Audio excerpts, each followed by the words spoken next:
জীবনে কখনো তুমি মিথ্যা বলনি, তাই তো তোমায় পেতে কাঁদে ধরনি। তোমারই মতো নেতা পেলে গো ফুটতো সুখেরই গোলাপ চামেলি বকুল। আলহামদুলিল্লাহ। ইয়ারফাউল্লাহু আল্লাযীনা আমানু মিনকুম ওয়াল্লাযীনা উতুল ইলমা দারাজাত। সূরা মুজাদালার 11 নম্বর আয়াতের শেষের দিকে আছে, আল্লাহ বলেন আমি উঁচু করতেই থাকি।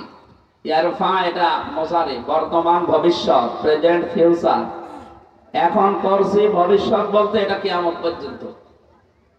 এই পৃথিবীতে সম্মান মর্যাদা আমি বাড়াতে থাকি, উঁচা করতে থাকি, বুলন্দ করতে থাকি তাদের, তোমাদের ভেতরে যারা ঈমান এনেছে আর এই পৃথিবীতে যারা ইলম পেয়েছে, এই দুইটা গুণ যাদের ভেতরে পাওয়া যায় তাদের মর্যাদা বাড়িয়ে দেন। যত যাবে তত বাড়বে। কে বলেন তো? বলেন বলেন। প্রশ্ন আসতে পারে পৃথিবীতে বহু সম্মান নিয়ে বেঁচে আছে যারা বেঈমান না, এদের সম্মান করে মানুষ হয়তো ভয়ে, সামনাসামনি হয়তো ভয়ে সম্মান দেখায়, পেছনে যে একটু খোঁজ নিয়ে যারা বেঈমান, যাদের ঈমান নেই, এই মানুষগুলোর কত বদনাম দুনিয়ায়। সামনাসামনি বলে আপনি এলাকার কৃতি সন্তান, আপনি না হলে এলাকা কিছুই হতো না, পেছনে যে বললে ও শয়তান মরে না কেন। এই জন্য ঈমান যাদের আছে এদের মর্যাদায় আল্লাহ বাড়াতে থাকবে এবং যারা ইলম পাবে। প্রশ্ন আসে যে ইলম তো অনেকেই পেয়েছে এই দেশে, তাদের মর্যাদা এখন কুকুরের চাইতেও খারাপ। কথা বলে না কেন? এই যে ফরিদউদ্দিন মাসউদ, এই লোকটার ইলম আছে। এই লোক যদি বাংলাদেশের ৫৬,০০০ বর্গ মাইলের কোন জায়গায় যায়, আমার মনে হয় কুকুর দেখলে মানুষ যা করে ওরে দেখলে তাই করবে। কি আশ্চর্য! এর বাড়ি কোন জেলায়? এটার কোথায়? রাজশাহী। পাবনায় বাড়ি হওয়ার দরকার ছিল তোমার। তোমার বাড়ি রাজশাহী হলে বদনাম হয়ে যাবে। জন্ম নিবন্ধন পাল্টিয়ে পাবনা করে নেব। এই সরকার তো বুঝে শুনে ওই জেলায় ওই জিনিস দিয়েছে। জেলায় যা আছে অধিকাংশ গুলো তার কাটা, বাইরের গুলো না, ভেতরের গুলো। আর আপনাদের এই বিভাগের একটা বদনাম আছে, বদনাম তেমন ঘুষে যায়, আপনারা সে বদনাম আরো বেশি ছড়াচ্ছে। কি আছে বলেন তো? ওটা বলার দরকার নেই, ওটা গোপনে থাক। আমরা এই নামটা যেন অন্তত এই দেশ থেকে বিদায় নেয়। মফিজ একটা নাম হইল। এই যে দাঁড়িয়ে আছেন, আপনার চেহারা কি খুব ভালো নাকি? বসা যাচ্ছে না? যেখানে দাঁড়িয়ে আছেন ওই জায়গাটা তো ভালো, বসে ৫-১০ মিনিট ১-১.৫ ঘন্টা কথা বলবো, বসে। এই যে বারবার একটা একটা করে যদি বলা হয় তো কত সময় লাগবে?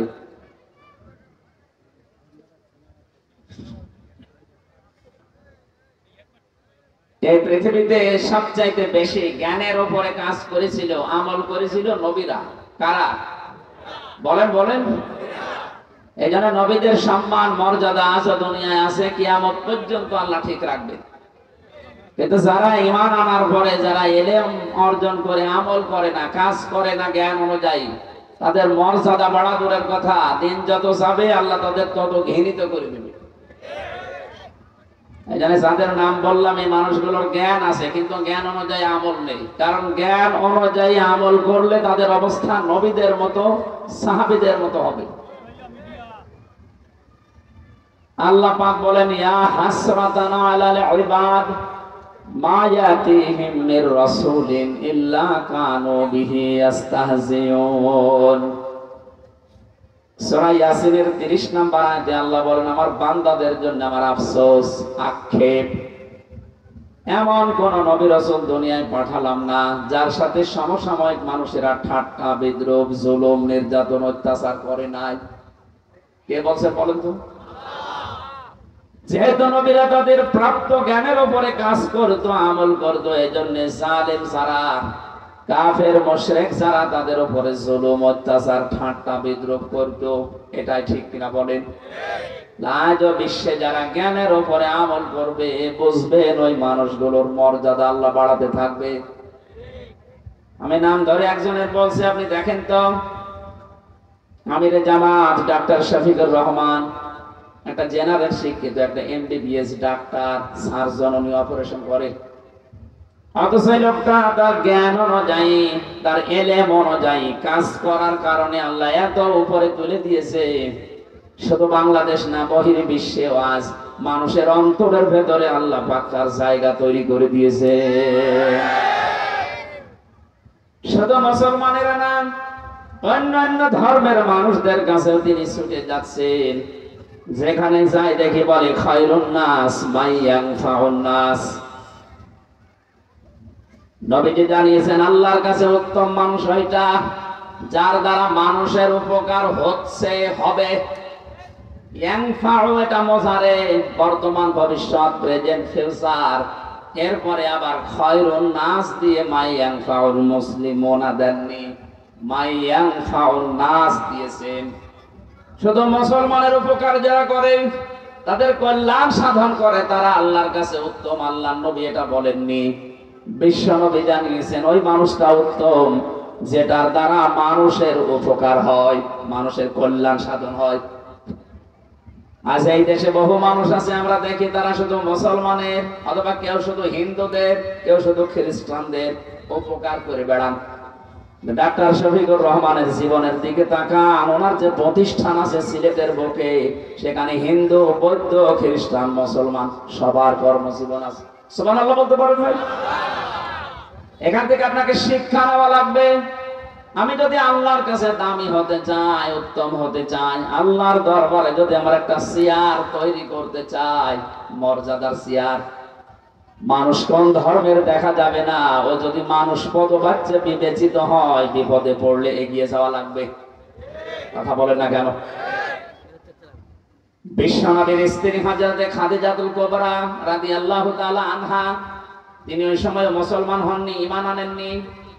কিন্তু নবীজি যখন এসেই বললেন জাম্মিলুনি, আমাকে ঢেকে দাও, আমি ভয় পেয়েছি, হযরতে খাদিজা ওই দিন বলেছিলেন কাল্লা আল্লাহি মা ইউখসিকাল্লাহু আবাদান ইন্নাকা লা তাসিলুর রিহমা ওয়া তাহমিলুল কাল্লা ওয়া তাকসিবুল মা'দুমা ওয়া তুইনু আলা নাওয়াইবিল হক। যারা মেয়ে লোক এসেছেন তাদেরকে আবার বলছে শুধু বাদাম খাচ্ছেন বসে বসে, এইদিকে ভালো করে খেয়াল করে থাকো। বিশ্ব নবীর স্ত্রী যে কথাগুলো নবীজিকে ওই দিন বলেছিলেন, আজ যদি কোনো স্ত্রী তার স্বামীর চরিত্র নিয়ে এই কথাগুলো বলতে পারে, সে যেন এখন বিশ্বাস করে নিতে পারে যে হ্যাঁ, সে নবীর উম্মত আছে। আর যদি দেখেন যে না, নবীর এই 5টা বিষয়ের সাথে আমার চরিত্র মিলছে না, আপনি বিশ্বাস করতে পারেন আপনি নবীর উম্মত থেকে খারিজ হয়ে গেছেন। হযরতে খাদিজা ওই দিন বলেছিলেন কাল্লা, কখনো না, আল্লাহি, আল্লাহর কসম, মা ইউখসিকাল্লাহু আবাদান, আল্লাহ কখনো আপনাকে অপমান, অপদস্থ, ঘৃণিত, ভয় ভীতি দেখাতে পারেন না। ইন্নাকা লা তাসিলুর রিহমা, কারণ আপনি রেহেমের সম্পর্কগুলো ঠিক রাখেন। ও বাংলার মুসলমানেরা, এখানে হাজারো নামাজি, হাজারো রোজাদার মুসল্লি আমরা অনেকে বসে আছি, হজ করেছি 2-3 বার, তাহাজ্জুদের নামাজও পড়ে, কিন্তু রক্তের সম্পর্ক অনেকেরই ঠিক নেই। ভাই ভাইয়ের সাথে সম্পর্ক ঠিক নেই, নিজের আপন বোনের বাড়িতে যায় না, নিজের ছেলে মেয়ে যে রক্তের সম্পর্ক, যেটা মা বাবা, তার সাথেও সম্পর্ক ঠিক নেই। এটা দুনিয়ার কাজ মনে করে উনি ভুলি আছে, নামাজ পড়ছে। ইন্নাকা লা তাসিলুর রিহমা, অবশ্যই আপনি সম্পর্কগুলো জুড়ে রাখেন, সম্পর্কগুলো অটুট রাখেন, ঠিক রাখেন। সুতরাং যারা মানুষের সাথে সম্পর্ক ঠিক রাখে, এদের কেউ ভয় দেখাতে পারে না। আজ আমাদের এই সম্পর্কগুলো কোথায় চলে গেছে? বিশ্ব নবী বলেন পৃথিবী তৈরি করার পর সব সৃষ্টি যখন শেষ হয়ে যায়, তখন এই যে রেহেম, যেটা সম্পর্ক, এটা আল্লাহর কুদরতি পা চেপে ধরেছিল। ডাক দিয়ে বলে, মাবুদ তুমি আমার ব্যাপারে কিছু বললে না, আমার ব্যাপারে তোমার সিদ্ধান্ত কি? সঙ্গে সঙ্গে আল্লাহ জবাব দিয়েছেন, রেহেম, সম্পর্ক ভালো করে শুনে রাখো। দুনিয়াতে যে বান্দা বান্দি তোমার সাথে সম্পর্ক ঠিক রাখবে আমি তার সাথে আছি, তোমার সাথে যার সম্পর্ক ঠিক থাকবে না আমি তার সাথে নেই। কত বড় কঠিন বিষয় আল্লাহর সিদ্ধান্ত দেখেন। সম্পর্ক যাদের ঠিক নেই ওদের সাথে আল্লাহ নেই। এখানে বহু মানুষ আমি দেখতে পাচ্ছি, চেহারা দেখলে বুঝতে পারা যায় নিজের আপন জনের সাথে 3 দিন 10 দিন 3 বছরও কথা বলে না। ওয়াজ শুনতে এসেছি। কিসের ওয়াজ শুনছেন আপনি? কি হয়েছে? আজ মুরগিতে ধান খেয়েছে এই নিয়ে কথা বলে না। এখন বসে না। আখিরাতের সাথে সম্পর্কিত এমন কোন বিষয় নিয়ে যদি আপনি তার সাথে সম্পর্ক ত্যাগ করেন, জায়েজ আছে। আল্লাহর বিধান মানে না এরকম বিষয় শেষ করে দেন। কিন্তু দুনিয়ার কোন তুচ্ছ বিষয় নিয়ে যদি আপনি তার সাথে সব মিটিয়ে ফেলেন, আল্লাহ আপনার সাথে সব মিটিয়ে ফেলবে। আল্লাহ যদি সম্পর্ক ঠিক না রাখেন, আপনার নামাজ নেওয়ার জন্য আল্লাহ বসে আছে বলেন? এজন্য যারা সম্পর্কগুলো নষ্ট করে ফেলেছেন তাদের হাজারো ভয় চেপে বসবে। সেদিন কোন জায়গা থেকে যেন যাচ্ছিলাম, পুলিশ আমার গাড়ি রাতের বেলা থামানোর পরে বলছে, হুজুর বুকে ফু দিয়ে দেন। কেন? ডিউটি পালন করছিলাম, হঠাৎ দেখলাম ওই তাল গাছের ভেতরে কি যেন নড়ে উঠল। তাল গাছের ভেতরে কি নড়ে, ওর ভয় পায়, তো ভয় পাবে। বহু সম্পর্ক দুনিয়াতে মানুষের নষ্ট করে দিয়েছে। আমি নিচে নামলাম না। এজন্য আমরা নামাজ পড়ি, রোজা রাখি, হজ করি, যাকাত দেই, দান সাদকা চাই করি, জিকির আজকার তাসবিহ তাহলিল আছে। এই সম্পর্কের বেলা এটা আমার মনে হয় অনেকে দুনিয়ার কাজ মনে করে ভুলে থাকে। এ সমাজে হাজারো মানুষের সম্পর্ক ঠিক রাখতে পারে না, তার অন্যতম কারণ আমাদের বউগুলো। যে সন্তান মায়ের কাছে ছাড়া খাবার খায় না, ওই সন্তান বিয়ের পরে শেষ পর্যন্ত মাকে বৃদ্ধাশ্রমে দিয়ে আসে। এর পেছনে যিনি ভূমিকা পালন করে তিনি ওই মহিলাগুলো।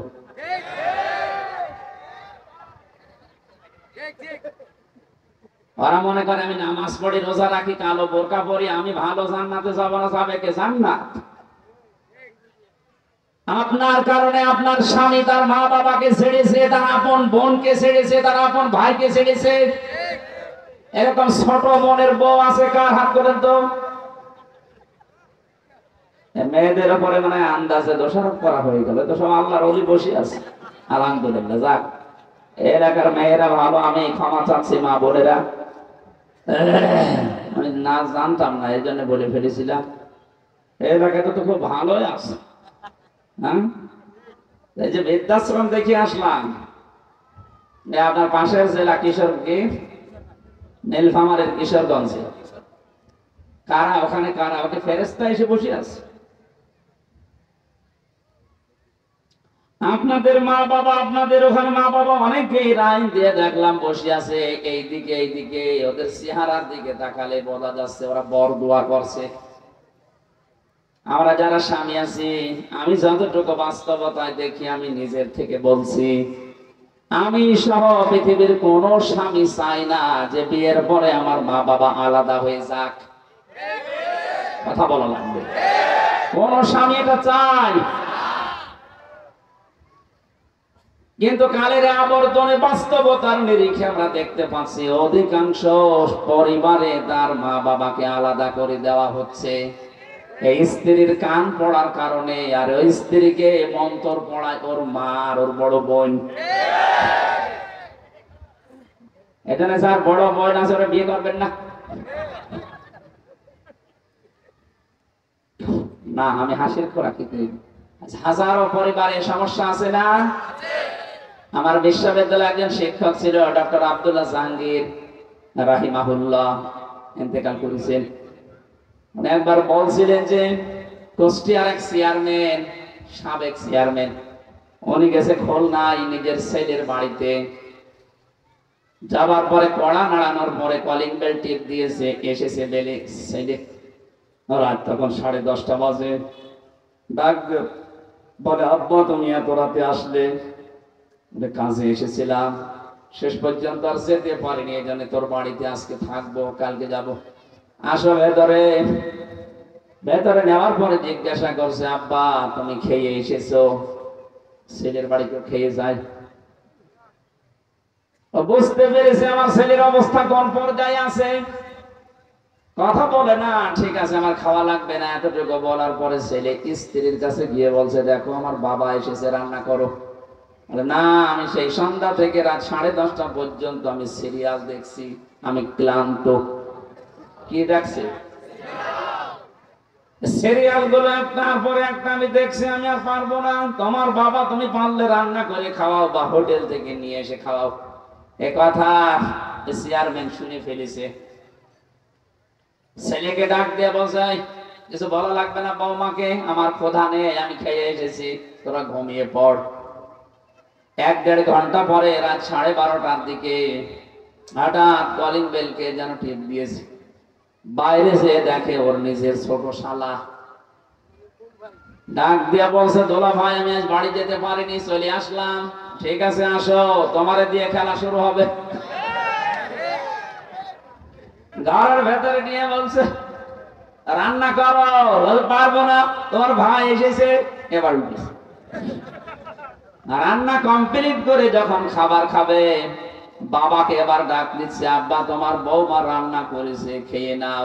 বাবা তো বুঝেছে যে রান্না কার জন্য। কথা বলেন না কেন? ঠিক আছে খাওয়া লাগবে না, তোরা ঘুমিয়ে পড়। সকালবেলা বাবা যে ব্যাগটা নিয়েছে ওইটা নিয়ে বের হয়ে চলে যাচ্ছে।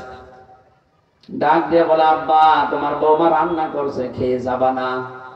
চোখের পানি ফেলে হাওমাও করে কাঁদে আর বলে, সন্তান আমি যেদিন তোর শালা হব ওই দিন খেয়ে যাবে।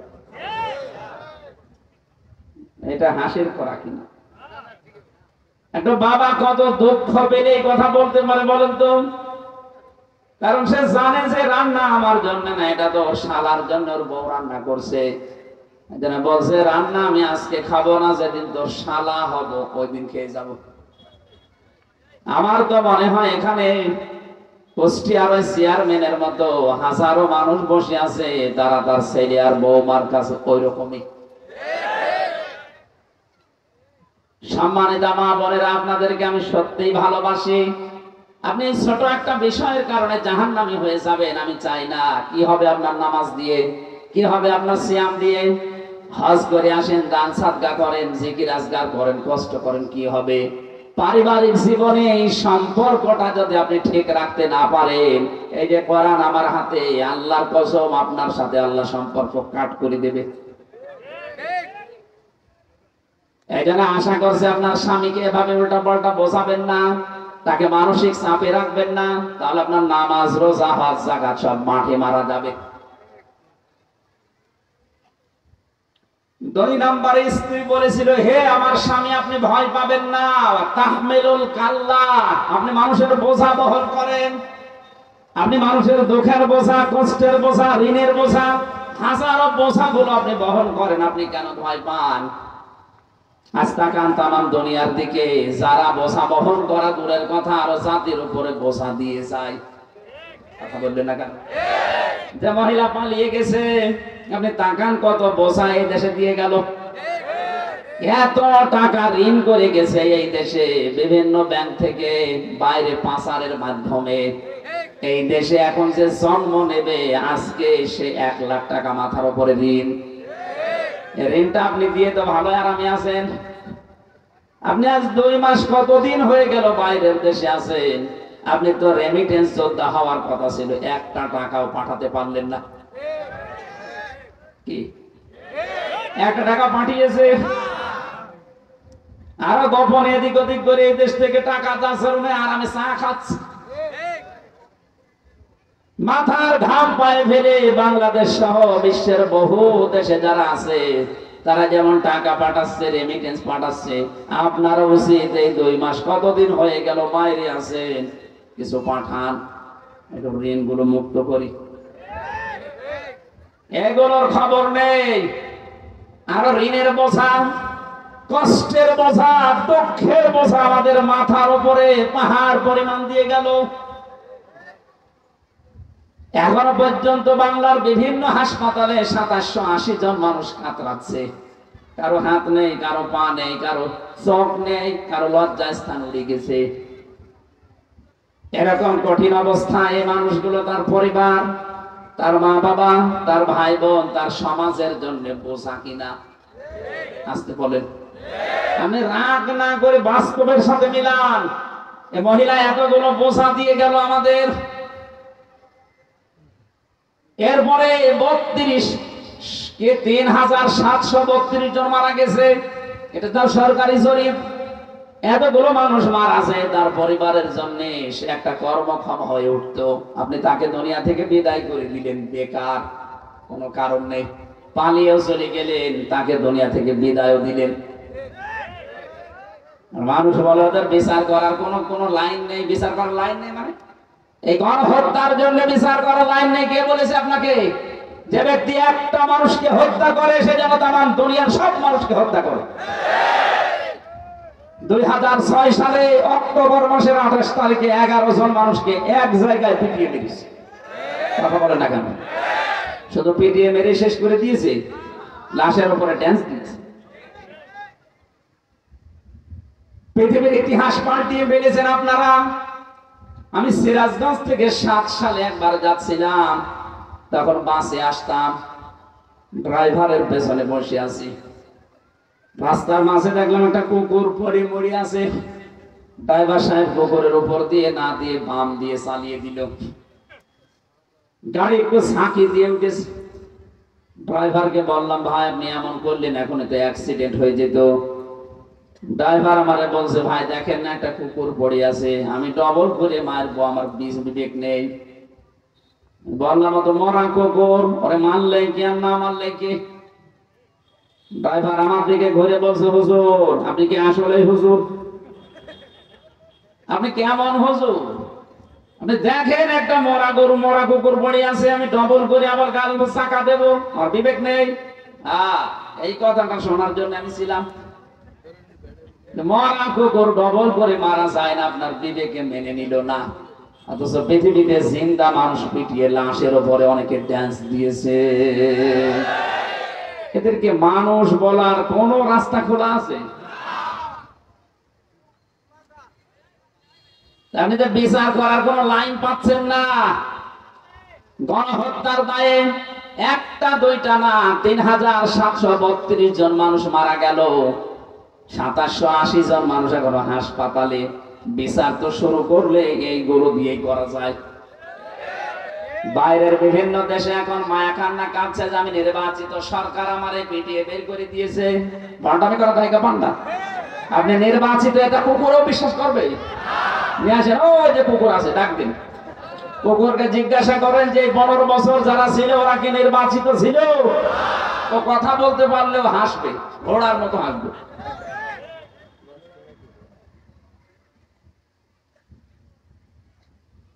কোরআনে কারীম জানিয়েছে, হুয়া জিতাবাকুম ওয়া মা জাআলা আলাইকুম ফিদ-দীনি মিন হারাজ। সূরা হজের 78 নম্বর আয়াতের মাঝের অংশে আছে, রব্বুল আলামিন বলেন তিনি তোমাদেরকে নির্বাচিত করেন। দিনাজপুরবাসী, নির্বাচিত করা হয় যার মাধ্যমে, ওই পদ্ধতির নাম নির্বাচন। আপনারা কি কবরে আছেন? জবাব দেন না কেন? নির্বাচিত করা হয় যার মাধ্যমে, পদ্ধতির নাম কি?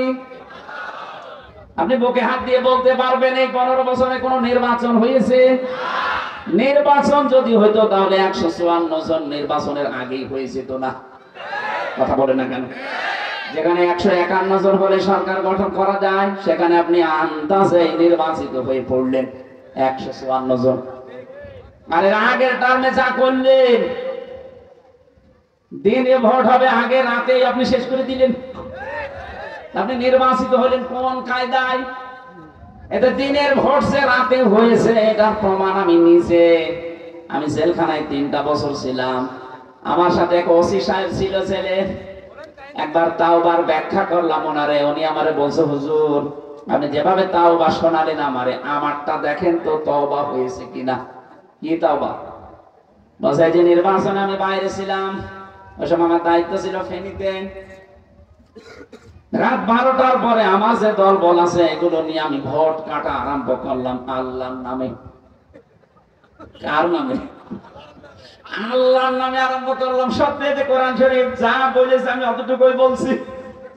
আল্লাহর নামে ভোট কাটা আরম্ভ করলাম একেবারে ফজর পর্যন্ত। বাক্স ভর্তি করে জমা দিয়ে দিলাম, তাড়াতাড়ি করে গোসল করে ওযু করে নামাজ পড়লাম। এবার আমি পড়লাম আস্তাগফিরুল্লাহ, আমার তাওবা হয়েছে। একে তাওবা বলে? একে তাওবা হয়েছে না ভণ্ডামি? আজ এই 15.5 বছর ওনার আমি ওই দিন বলেছিলাম স্যার আপনার তাওবা হয়নি, আপনার ইয়ার কি হয়েছে। যদি আপনি সত্যিই তাওবা করেন আল্লাহর কাছে না, কারণ আপনি তো আল্লাহর হক নষ্ট করেননি, আপনি হক নষ্ট করেছেন হামজার। কথা বললেন না কেন? আমার মতো হামজার হক আপনি একটা দুইটা না, একটা এমপি বানাতে 3.5 লাখ 4 লাখ মানুষের রায় লাগে, আপনি নিজে নিজেই সব দিয়ে ফেললেন। আপনি যদি এখন মাপ পেতে চান আল্লাহর কাছে আস্তাগফিরুল্লাহ পড়লে হবে না, আমার মতো হামজা 4 লাখ এদের কাছে আগে ক্ষমা চাবেন। বড় দুঃখের বিষয় এই 15.5 বছরে অনেকেই কিন্তু মারা গেছে, আপনি তার কাছে ক্ষমা চাবেন কি করে? তার মানে আপনার দুনিয়াও শেষ আর আখিরাত তো শেষই। যাদের হক নষ্ট করলেন, কিয়ামতে আল্লাহ যখন বিচার ব্যবস্থা আরম্ভ করবে তখন ওই মানুষকে ডেকে বলবে তোর হক তুই পাও না, এর কাছে নিয়ে নে। আপনার কিছুই থাকবে না, যতটুকু নেকির কাজ ছিল ওখান থেকে দেওয়া আরম্ভ হবে। 4 লাখ মানুষকে যদি আপনি হক দিতে থাকেন, কয়টা নেকির কাজ করেছেন? সেটা দিতে দিতে আপনার সব শেষ। আরো পাওনাদার আমার মতো হামজা এসে বলবে আমিও দিতে পারিনি, আমারটা দেন। কি করবেন তখন? বলবে আল্লাহ আমারটা না নিয়ে আমি এর ছাড়বো না। শেষ পর্যন্ত আল্লাহ পাক যে দুনিয়ায় বিচারক বলবে তোর যা অপরাধ আছে মাথার উপর চাপিয়ে দে। আপনি কি করলেন, কার জন্য করলেন? আপনার বিবেককে একটু নাড়া দেয় না? নাকি বিবেকের উপরে কুকুরে প্রসাব করেছে? ও বলছে ঠিক।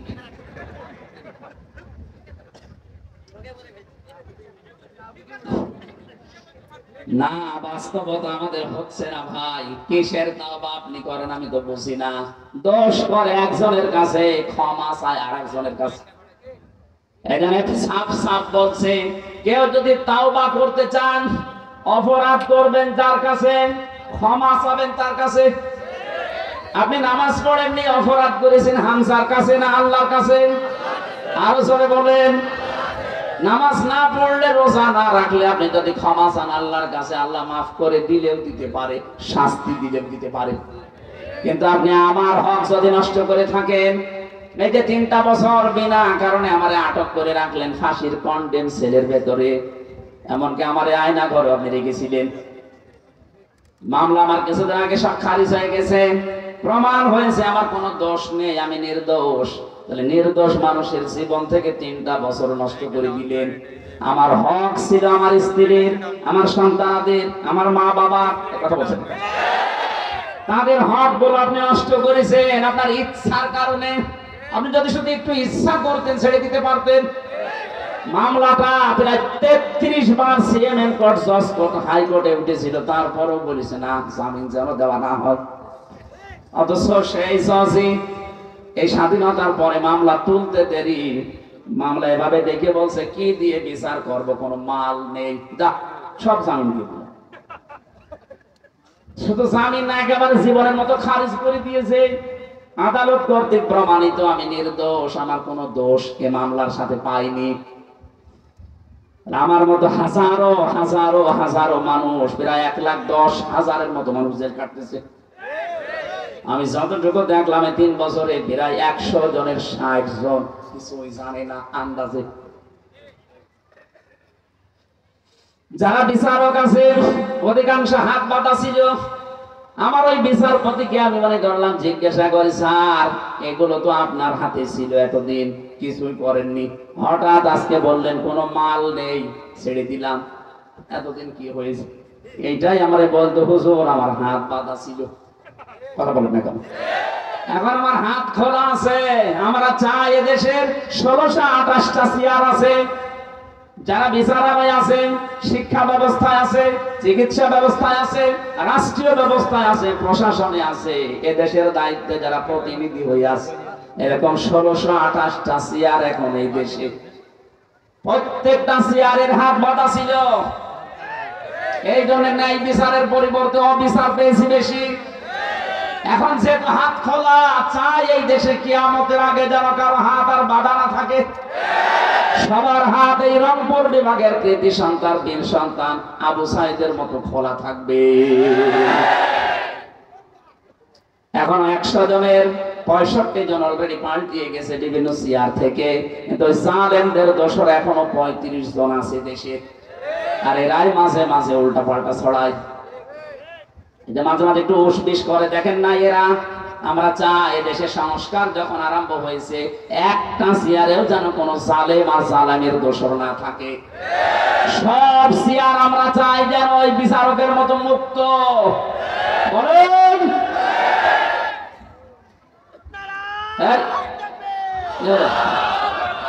দিনকাল ভালো হয়নি, এখনো থাকবে, আর কিছুদিন পরে।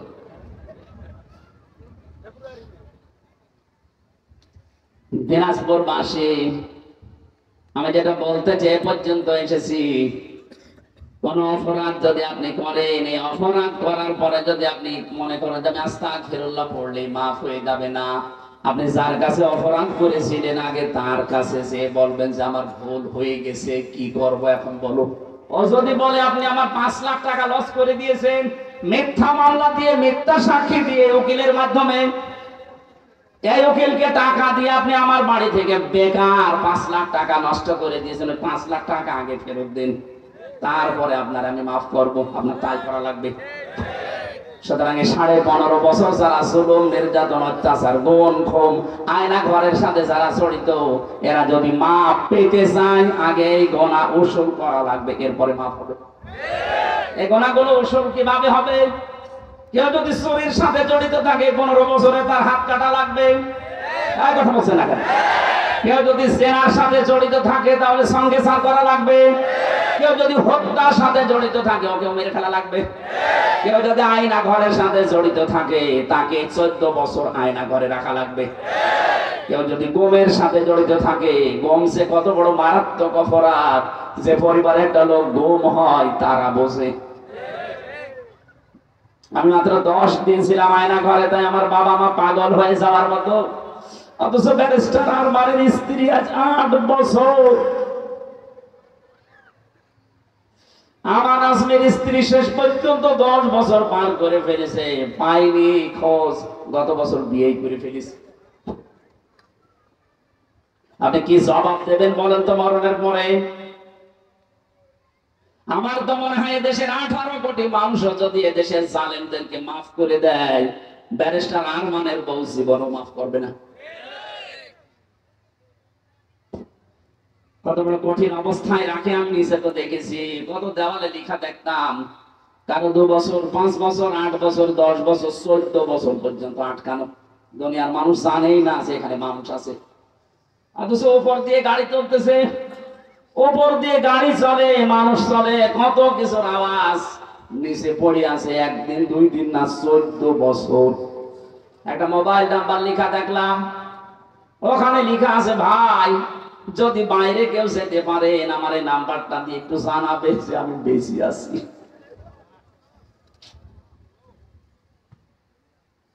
আমার সাথে মুফতি ফখরুল ইসলাম ছিলেন, উনি আমার একদিন ডাক দিয়ে বলছে, হামজা ভাই আপনারা কি অবস্থায় রাখতেছেন আমি জানি না, আমাদের রেখেছিল পায়ের ভেতর দিয়ে হাত দিয়েছে, এভাবে হাত দিয়ে সামনে হাতের সাথে যেখানে লোহার বেড়া দেওয়া, এই লোহার রডের সাথে হাত দিয়ে হ্যান্ডকাপ দিয়ে বেঁধে দিয়েছে। 2 দিন 3 দিন 5 দিন পরে খুলে দিলে তো হয়, বছরের পর বছর আমার এভাবে রেখে দিয়েছে। টয়লেট করার জন্য মাত্র 1-1.5 মিনিট 2 মিনিট সময় দিত, সকালে দিত পচা ছোলা, দুপুরে খাবার দিত মনে হচ্ছে কেউ মাখিয়ে দিয়েছে। এইটা করে করে আমি বছরের পর বছর কাটিয়েছি। আমাকে যখন কন্ডেম ছেলে দিয়ে দিল ফাঁসির, দেখতাম উনি আর আমি এক ঘরে ছিলাম, 60 হয়ে হাত পা ছেড়ে দিয়ে পড়ে আছে। কি ভাই এমন করে শুয়ে থাকেন কেন? আমার বলছে হামজা, এই যে শুয়ে থাকা এটা যে কত বড় নিয়ামত আমি টের পেয়েছি। একটা মানুষকে যদি পায়ের ভেতর দিয়ে হাত দিয়ে এভাবে ঘন্টার পরে ঘন্টা, না এটা যে কোন বছর আমরা জানি না, কোন মাস তাও জানি না, কয়টা বাজে এটা কোনো জানার কোনো স্কোপই নেই। বলেন তো এভাবে একটা মানুষকে 14 বছর যদি ওইভাবে কাউকে রাখে, কাউকে 8 বছর, কাউকে 10 বছর, কাউকে 3 বছর রেখে দিয়েছে। আমার মাঝে মাঝে মনে হতো আমাদের যারা দায়িত্বে থাকতো এই মানুষগুলো বাইরে যায় ওদের স্ত্রীর সাথে মিলামেশা করে কি করে, ওরা যে বাড়িতে যে সংসার করে খাবার খায় কি করে খায়, যে দৃশ্য ওরা নিজেরা দেখে গেল। আর এখনো পর্যন্ত অনেকে জালেমের সাফাইদা যে কি করেছে, ওরে শয়তান কি করেছে তুই 10 দিন থাক, ওর মুখের উপর অন্য কিছু মারা দরকার। এখনো পর্যন্ত বলে কি করেছে কি করেছে, আপনাদের নিয়ে চলেন চলেন, 5 দিন থাকবেন আপনি, বেহুশ হয়ে এমনি মরে যাবেন। আমাদের কাছে তারা কোরআন শরীফ ছিল মুখস্থ, আমরা হাফেজ, কোরআন পড়েছি যে কত খতম আল্লাহ জানেন, আমি জানি। আপনার তো কোরআনও নেই, কি পড়বেন আপনি? আপনার 10 বছর 14 বছর লেখা লাগে না, 14 দিন থাকেন এমনি লাশ হয়ে বেরিয়ে যাবে। আমি যে বেরিয়ে এসেছি এই 3টা বছর পরে, আমার এখন সৌভাগ্য যে আমি বেঁচে আছি, কিন্তু রোগ হয়ে গেছে, বিভিন্ন রোগ শরীরে এখন এই যে স্বাভাবিক হচ্ছে। এত ঔষধ পাওয়ার আলা ওষুধ চলছে আমার, প্রতিদিন 2-3 হাজারের পাওয়ার ওষুধ চলছে। শরীর খাবার হবে কিভাবে? এই খাবার খেয়ে মানুষ বেঁচে থাকতে পারে? এখানে জালেমরা যদি মাপ পেতে চায়, যার যার উপরে জুলুম করেছেন এই দেশে, তার কাছে যাবেন, তার ক্ষতিপূরণ দেবেন, এরপরে আস্তাগফিরুল্লাহ পড়বেন। তাছাড়া শুধু আস্তাগফিরুল্লাহ আপনার যদি মাফ হয়ে যায় তাহলে অবিচার হয়ে যাবে। আল্লাহ আপনাকে আমাকে সবাইকে যেন ময়দানে আখিরাতে ধরা না খাওয়ান, বলেন আমিন। আমরা কোরআনে কারীম থেকে যে আয়াতগুলো পড়লাম, এই আয়াতের তাফসীর করার জন্য এবার প্রবেশ করছি সূরা লোকমান। কোন সূরা? বলেন বলেন। হযরত লোকমান আলাইহিস সালাম একজন মানুষ, উনি নবী না, রাসূল না, একজন আল্লাহওয়ালা মানুষ। কিন্তু পৃথিবীতে আল্লাহ তার এত সম্মান দিয়েছে, তার সন্তানকে কিছু কথা বলেছিলেন তিনি। আজ হয়তো আমাদের নাম কোরআনে হাদিসে উঠবে না, আমরা যদি লোকমানের মতো কিছু কাজ দুনিয়ায় করে যেতে পারি, 100 বছর পর হয়তো আল্লাহ আমাদেরকে চিরন্তন করে দেবেন। আমরা ওই রকম কিছু কাজ দুনিয়ায় করতে চাই না। 3 জন কালো মানুষের নাম পেয়েছে পৃথিবীতে, খুব কালো ছিল তারা, কিন্তু আল্লাহর দরবারে সবচেয়ে বেশি সম্মান ছিল তাদের, তার ভেতরে লোকমান একজন। 2 নম্বরে হযরতে বেলাল, 3 নম্বরে হযরতে ওমরের একজন খাদেম ছিল, সেই লোকটা মাহাজা রাদিয়াল্লাহু তাআলা আনহা। এই 3 জনের সম্মান আল্লাহর কাছে এত বেশি, অথবা চেহারা ছিল এত কালো, হাড়ির তলা এরকম এরকম, নাক ছিল থেবড়া বোবা বোসা, চুলগুলো ছিল উস্কো খুস্কো, কাপড় চোপড়ও উন্নত না। এই যে পরিচয় যে চেহারার সাথে দিলাম, একবার দেখলে আর একবার দেখতে মন চাইবে। গতকালকে এখানে যিনি আলোচনা করেছেন কি হুজুর যেন বর্ধমানে নাকি, ওনাকে আজকে দেখা হলো আমার সাথে, ওনার যে চেহারা ফটকা ফটকা কি যেন উঠেছে, ওনার যে চেহারা কত সুন্দর আছে। হযরতে বেলাল এত কালো ছিলেন, এত কালো ছিলেন, তার চেহারা একবার দেখলে আর একবার দেখতে মন চাইতো না, এত কালো। অথচ আল্লাহ পাক এত সম্মান তাকে দিয়েছেন, হযরত লোকমানকেও এত সম্মান দিয়েছেন। পুরা কোরআন শরীফে লোকমান নামে একটা সূরা আল্লাহ নাযিল করে দিয়েছেন, বলেন সুবহানাল্লাহ। দেখেন তো তিনি কি বলছিলেন তার সন্তানকে, ওয়ালাকাদ আতাইনা লোকমানাল হিকমাতা আনিশকুর লিল্লাহ ومن يشكر فإنما يشكر لنفسه ومن كفر فإن الله غني حميد বলেন আল্লাহু আকবার। আল্লাহ বলেন আমি লোকমানকে হিকমত দিয়েছি, আমার লোকমান আমার কাছ থেকে জ্ঞান এই হিকমত পাওয়ার পরে আমি আল্লাহর শুকরিয়া আদায় করেছি। এজন্য জ্ঞান যখন আল্লাহর পক্ষ থেকে মানুষ পায় তখন নত হয়ে যায়, ছোট হয়, নিজেকে ছোট ভাবে, শুকরিয়া আদায় করে তার মালিকের। যে যত বেশি জ্ঞানী হবে তাকে আপনি তত বেশি নম্র দেখবেন। কারণ জানি আমি নেই থেকে হামজা হয়েছি, এ পর্যন্ত আসার পেছনে দুনিয়ার কারো ভূমিকা নেই, সব ভূমিকা কার? যখন বাবার স্ফলিঙ্গ দিয়ে দ্রুত গতিতে ওই নাপাক পানিটা বের হয়ে যায়, এ নাপাক পানি দিয়ে আল্লাহ চারটা জিনিস তৈরি করে: চুল, রগ, হাড় আর পর্দা। মায়ের রেহেমে যে নাপাক পানি আছে ওইটা দিয়ে আল্লাহ চারটা জিনিস তৈরি করে: রক্ত, গোশত, চর্বি আর চামড়া।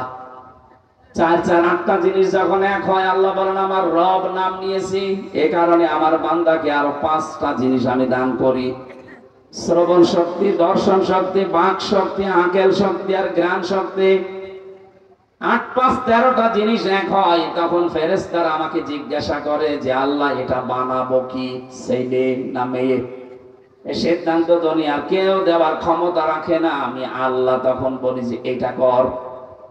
৬ মাসের ভেতরে যখন বডি স্ট্রাকচার তৈরি হয়ে যায়, ওয়াল্লাযী ইউসাউবিরুকুম ফিল আরহামি কাইফা ইয়াশা, তিনি সে আল্লাহ যিনি মায়ের পেটের ভেতরে তোমাদের আকৃতি তৈরি করেন। বডি স্ট্রাকচার বানিয়েছে ফেরেশতাদের মাধ্যমে, আর আকারটা বানিয়েছে আল্লাহ নিজে। জোরে বলেন সুবহানাল্লাহ। আকৃতি তৈরি করার পরে ৬ মাস সর্বনিম্ন। ৬ মাসের আগে আপনার সন্তান হলে বুঝবেন এটা অবৈধ সন্তান। ৬ মাসের পরে কারো ১০ মাস ১০ দিন পর্যন্ত যায়, কারো ৮ মাস, ৮.৫ মাস, ৯ মাস, ৯.৫ মাস, এইভাবে ১০ মাস ১০ দিনের ভেতরে আল্লাহ ওইটাকে বের করে নিয়ে আসেন।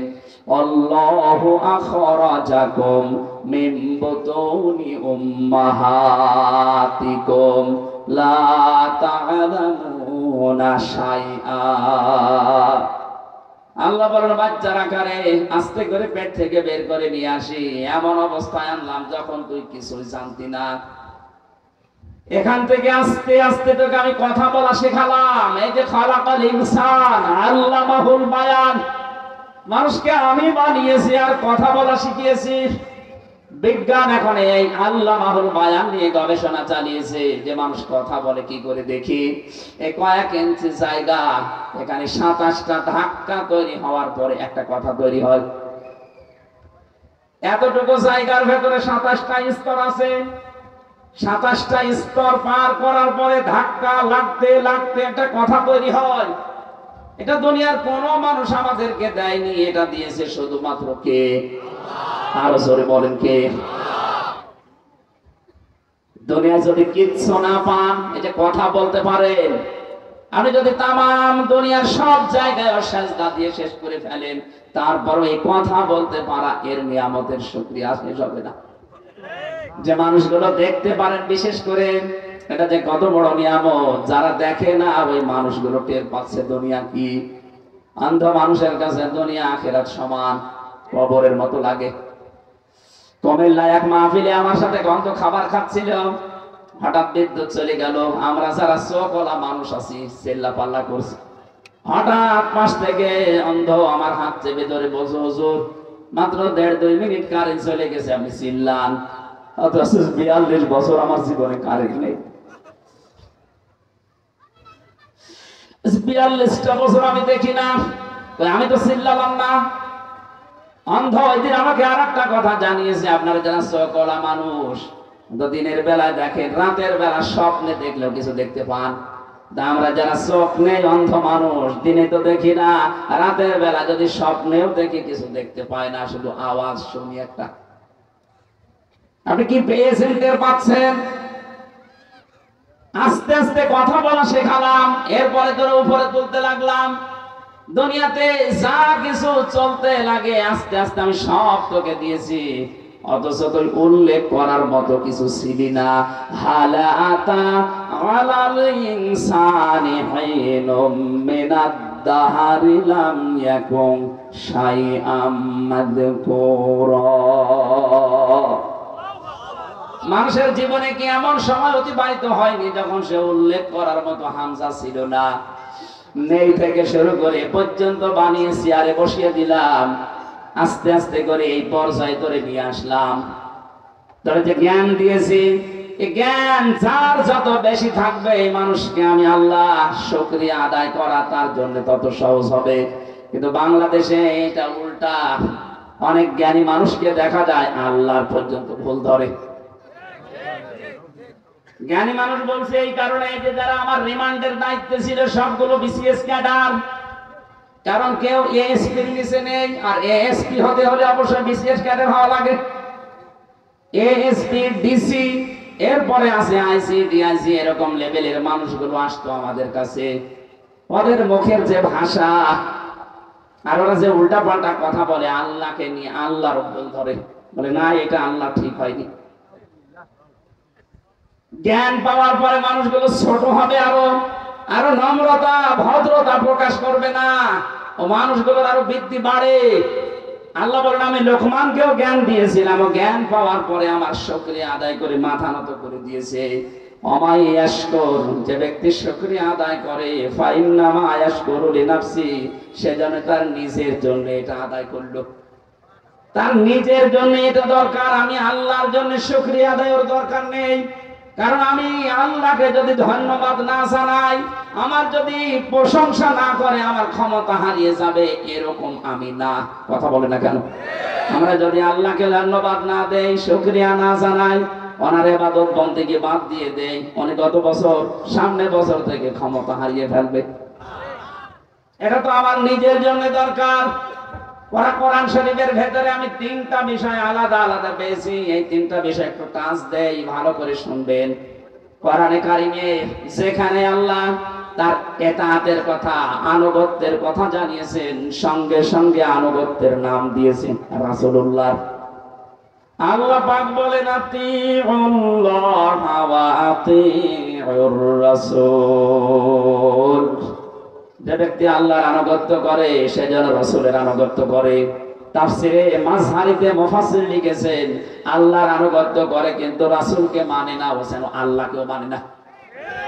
এখানে আল্লাহকে মানতে হলে রাসূলুল্লাহকে মাস্ট বি মানাই লাগবে। আজ বাংলাদেশে এই রোগটা দিন দিন বাড়ছে, 5 আগস্টের পর থেকে আরো বেড়ে গেছে। একটু সূত্র বলে দেখেন তো মেলে কিনা, নাকি এই আয়াত বাদ দিয়ে দেব? এটা দরকার আছে। ফেরাউন যেই দিন ডুবে যাচ্ছিল, ওই দিন কিন্তু বলেছিল আন্নাহু লা ইলাহা ইল্লাল্লাযী আমানাত বিহি বানু ইসরাঈল ওয়া আনা মিনাল মুসলিমিন। আমি ঈমান আনলাম ওই আল্লাহর উপরে, বানি ইসরাঈলরা যার উপরে ঈমান এনেছে আমি তো মুসলমান। এরপরও ফেরেশতারা আমার পানির ভেতরে চুবাই কেন? আমি জবাব পেয়েছি তাফসীরে কয়েকটা। 1 নম্বরে ফেরাউন কিন্তু স্বীকৃতি দিয়েছিল আল্লাহর, কার? আরো জোরে বলেন। কিন্তু ওই জামানায় যিনি প্রেরিত পুরুষ ছিলেন, আল্লাহর পক্ষ থেকে নবী এবং রাসূল ছিলেন, তিনি হযরতে মূসা। কথা বলেন না কেন? তার স্বীকৃতি সে দেয়নি। ও যদি বলতো লা ইলাহা ইল্লাল্লাহ মূসা কালিমুল্লাহ, আল্লাহ ওই সময় মাফ করে দিত। তো কি করেছে? বিদ্রোহ। রিসালাতের ঘোষণাটা দেয়নি, শুধু দিয়েছে আল্লাহর একাত্মবাদের ঘোষণা, যে আন্নাহু লা ইলাহা ইল্লা, আমি ঈমান আনলাম ওই আল্লাহর প্রতি। আমানাত বিহি বানু ইসরাঈল, যার উপরে বানি ইসরাঈলরা ঈমান এনেছে, আমি মুসলমান। আল্লাহ বলেন না, ও যেহেতু রিসালাতের ঘোষণা দেয় না, ঈমান আনার সাথে যেগুলো সম্পৃক্ত, 1 নম্বরে আল্লাহর একাত্মবাদের স্বীকৃতি দেওয়া, 2 নম্বরে রিসালাতের স্বীকৃতি দেওয়া, 3 নম্বরে আখিরাতে কিয়ামতে জবাব দিতে হবে, এই আচরণ তৈরি করা। কথা বলেন না কেন? আপনি আল্লাহর স্বীকৃতি দিয়েছেন, কিন্তু এই জামানার যিনি এখন প্রেরিত পুরুষ, শেষ নবী এবং রাসূল, তার নাম মুহাম্মাদুর। আজ বাংলাদেশে যারা নামাজ পড়েন, রোজা রাখেন, হজ করে আসেন, দান সাদকা করেন, এগুলো সব কার হুকুম? আরো জোরে বলেন। এগুলো করে অনেকে মনে করছেন তো নামাজ পড়ি, রোজা রাখি, হজ করে আসি, আমি দান সাদকা করি, কিন্তু রিসালাতের ঘোষণা দেওয়ার সময় যদি বলা হয় বিশ্ব নবী 23 বছরের জীবনে নবুয়তের জিন্দেগিতে 13 বছর মার খেয়েছেন, 10 বছর রাষ্ট্রপ্রধান ছিলেন, তখন বলে হুজুর এটা রাজনীতি। কথা বলে না কেন? আপনি আল্লাহর কথা মানবেন, কিন্তু তার প্রেরিত পুরুষ, তার পাঠানো নবী এবং রাসূলকে আপনি ফেরাউনের মতো মানবেন না। আপনার মরণ হবে নামাজ পড়ার পরও ফেরাউনের মতো। এইজন্য আল্লাহর ইতাআত যারা করে সঙ্গে সঙ্গে আল্লাহ রাসূলের নাম দিয়েছেন। একজনকে মানে আর একজনকে মানে না, সেজন্য দুইজনকে মানে না। যেখানে পড়া কোরআন শরীফের ভেতরে আপনি শুকরিয়া আদায়ের কথা পাবেন, সেখানেই দেখবেন আল্লাহর পরে মা বাবার নাম। আনিশকুরলি ওয়ালি ওয়ালিদাইকা, আল্লাহর শুকরিয়া আদায় করো, সঙ্গে সঙ্গে মা বাবার। কেন? কারণ তোমাকে দুনিয়ার মুখ দেখাতে গিয়ে আল্লাহর পরে সবচেয়ে বেশি কষ্ট স্বীকার করেছে তোমার মা আর বাবা। বিজ্ঞান এখন জানিয়েছে একটা সন্তান দুনিয়াতে নরমাল ডেলিভারি করার সময় মেয়ে লোকের 57 ইউনিট কষ্ট সহ্য করা লাগে, অথচ আমরা যারা পুরুষ মানুষ সর্বোচ্চ 47 ইউনিট কষ্ট যদি আমাদের শরীরে দেওয়া হয়, 45 থেকে 47, 45টার কথায় বেশি পেয়েছি।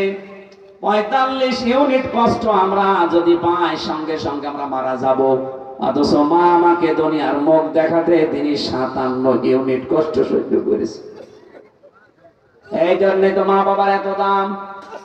আপনি মা বাবার জন্য শুকরিয়া আদায় করা মানে তাদের পেছনে খরচ করা, তাদের কথা মতো চলা যদি বৈধ হয়, তাদের খেদমত করা, তাদের পাশে থাকা।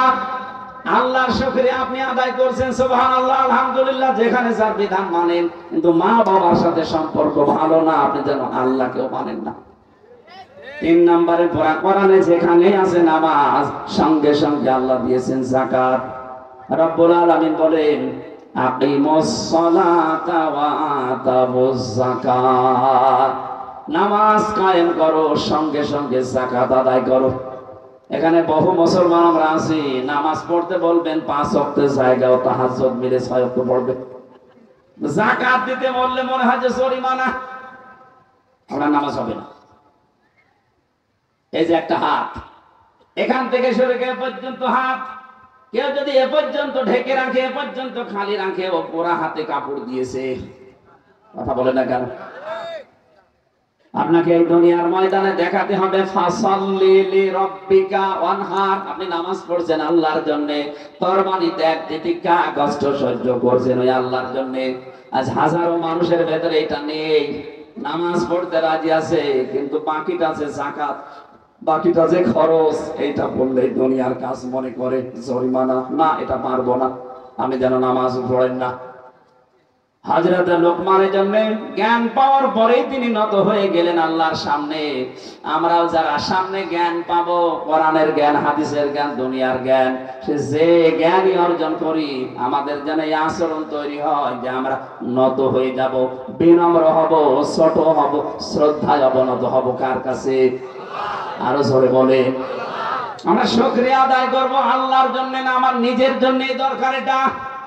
ওমান কাফারা ফাইন্নাল্লাহা গনিয়্যুন হামিদ, কোন মানুষ যদি অস্বীকার করে, কোন মানুষ যদি মুখ ফিরিয়ে চলে যায় এখান থেকে, আল্লাহ বলেন তোর প্রশংসা আমার লাগবে না, আমি নিজেই ধনী। আল্লাহ কি গরিব? আল্লাহুল গনিয়্যু ওয়া আনতুমুল ফুকারা। আল্লাহ বলেন পৃথিবীর সবাই গরিব ফকির, আমি আল্লাহ একমাত্র ধনী। জোরে বলেন সুবহানাল্লাহ।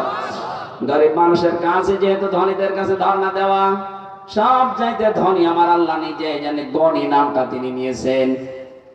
কাউকে যদি গনি বলে ডাকেন আপনার কিন্তু বলা হবে, বলা লাগবে আব্দুল গনি। পৃথিবীতে একমাত্র ধনীকে, আরো জোরে বলেন। বারবার চলতে ফিরতে আমাদের মুখ দিয়ে যেন এই শব্দটা আল্লাহ বের করে নেয়, বল লিল্লাহি মা ফিস সামাওয়াতি ওয়া মা ফিল আরদ, আসমান জমিনে যা আছে সব কার? তাহলে এগুলো আমাদের আয়ত্তে যতটুকু আছে, কারো 10 বিঘা, 5 বিঘা, 1 বিঘা, 2 কাঠা, এগুলো সব আমার না, এগুলো আমার আমানত। এই কথা বলে না কেন?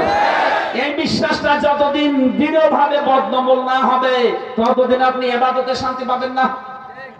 আপনি এটা দৃঢ়ভাবে বিশ্বাস করেন যে এগুলো আল্লাহর, কিন্তু আমার কাছে আমানত। আমানতের জিনিস যেমন মন মতো খরচ করা যায় না, ওনাকে বলে জিজ্ঞাসা করে দেওয়া লাগে। সুতরাং আল্লাহ আমাকে আমানত দিয়েছে, আমানতের সঠিক ব্যবহার করে যেন আমি মারা যেতে পারি। আল্লাহ লোকমান আলাইহিস সালামের মতো দুনিয়ার ময়দানে এইভাবে শুকরিয়া আদায় করে বিশাল আখিরাত তৈরি করার তৌফিক দাও। আল্লাহুম্মা আমিন। লা ইলাহা ইল্লা আনতা সুবহানাকা ইন্নী কুনতু মিনাজ জালিমিন। আল্লাহ তাআলা, তোমার বান্দা লোকমানকে তুমি জ্ঞান দিয়েছিলে, হিকমত দান করেছিলে, তোমার শুকরিয়া আদায়ের মাধ্যমে জ্ঞানের পরিপূর্ণতা সে পেয়েছে। আল্লাহ তাআলা, আমাদেরকে তুমি যতটুকু জ্ঞান এলেম দিয়েছো, তোমার শুকরিয়া আদায় করে মাথা নত করি তোমার বিধান মানার তৌফিক দাও। সওয়াব যদি দিয়ে থাকো কোটি কোটি গুণে বাড়িয়ে মহান্নম বিশ্বনবী মুহাম্মদুর রাসূলুল্লাহর রওজায় পৌঁছিয়ে দাও।